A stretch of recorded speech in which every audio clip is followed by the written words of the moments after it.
Number 8.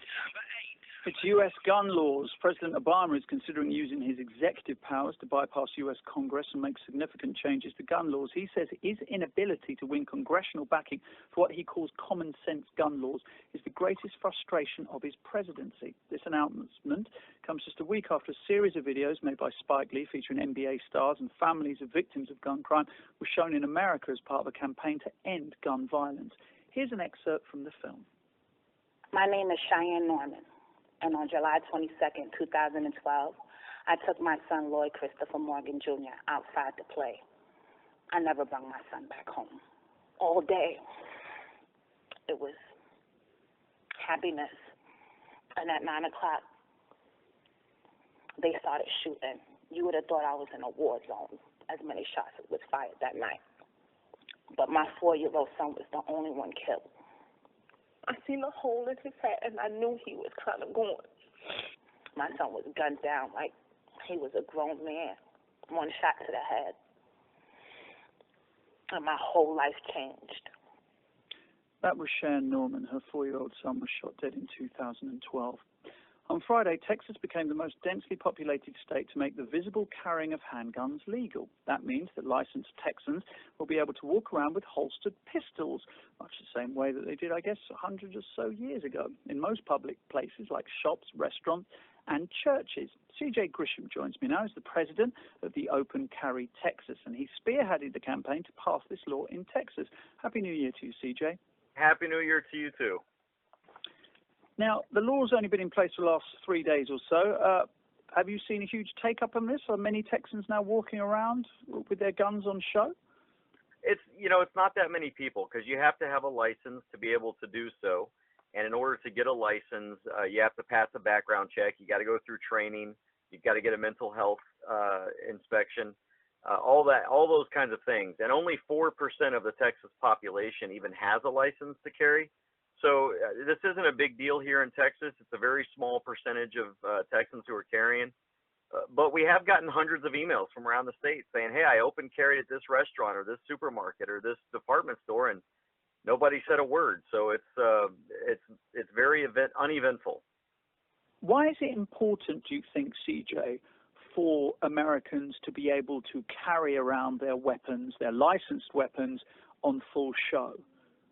Well, really, it's just about not having to dress around your firearm. I should be able to remove my jacket when I sit down to eat or if I get out of my car to pump gas and not be a criminal. And really, it's about exposing the public to something that isn't a threat anymore. For too long here in America, we've tried to turn guns into this demonization thing, and we're trying to reverse that and show that law-abiding citizens carry guns every single day. You just can't see them.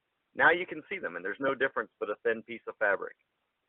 So do you agree then, because of course you've said amount of background information that has to be done in order to be able to carry around a weapon, do you think that that should be states-wide, that across the United States all of these things should be put in place, whether you're buying one in a shop or online, that you should not have access to a weapon unless you've had a full criminal check, mental health check, etc., all the things that you put in place in Texas?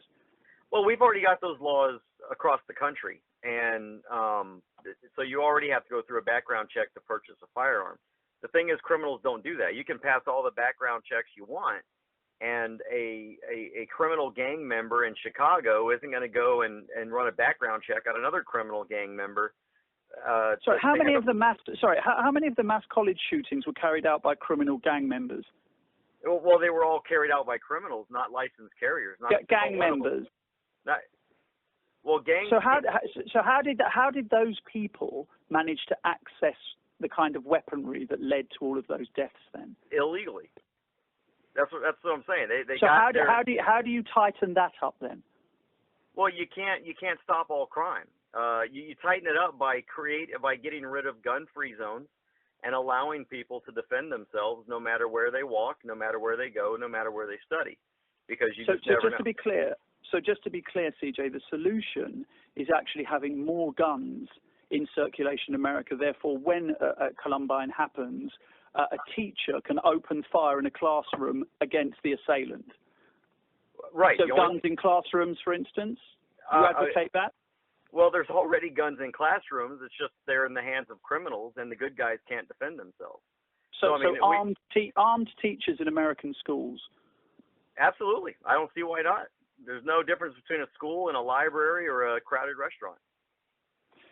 Why do you think it is that Americans are 20 times more likely than people from any other developed country to be killed by a gun? You know, that's a cop-out. This developed country thing is a misnomer. It's a statistic. Well, but it's a misnomer. What is a developed country? You know, we create these fake.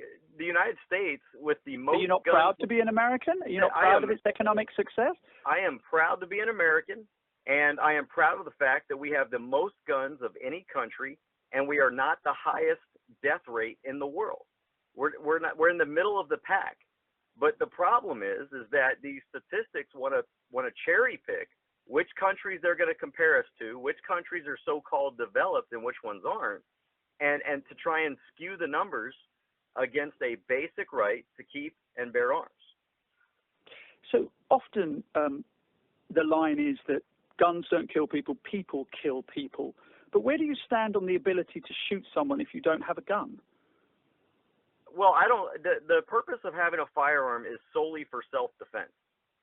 That is the only purpose for a gun. It is not to threaten people. It is not to murder people. But isn't that best in security forces? Isn't it best that the people who are tasked with looking after us, well, they can't be everywhere. Of course, you happen to be an African American, that they should have the weaponry because they are trained in order how to use it. It should not be just available to anyone who can get a background check done. Well, no, it should be available to everyone because when only the government has guns, then the government can do whatever it wants. But the fact is, you've got two choices. You can arm law-abiding citizens, or you can put a cop on every street corner and every building and every classroom to keep everybody safe. The police can't be everywhere. The first responder to any shooting are the victims. So if you don't want to be a victim, you've got to have a firearm on you to defend yourself. You can't rely on the government to do that. And sometimes it's the government that's the criminal thug.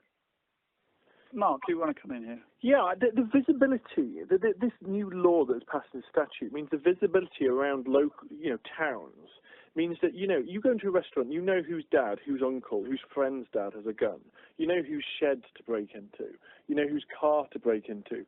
Surely the visibility of these guns around Texas means that people who aren't licensed to have a gun know exactly who has a gun and how to get one off them. What we're doing in Texas isn't a novel concept. We are the 45th state to allow open carry. We're way behind. There's 44 other states that already have open carry. 33 of those are unlicensed. You don't need a license to carry. And those problems don't exist.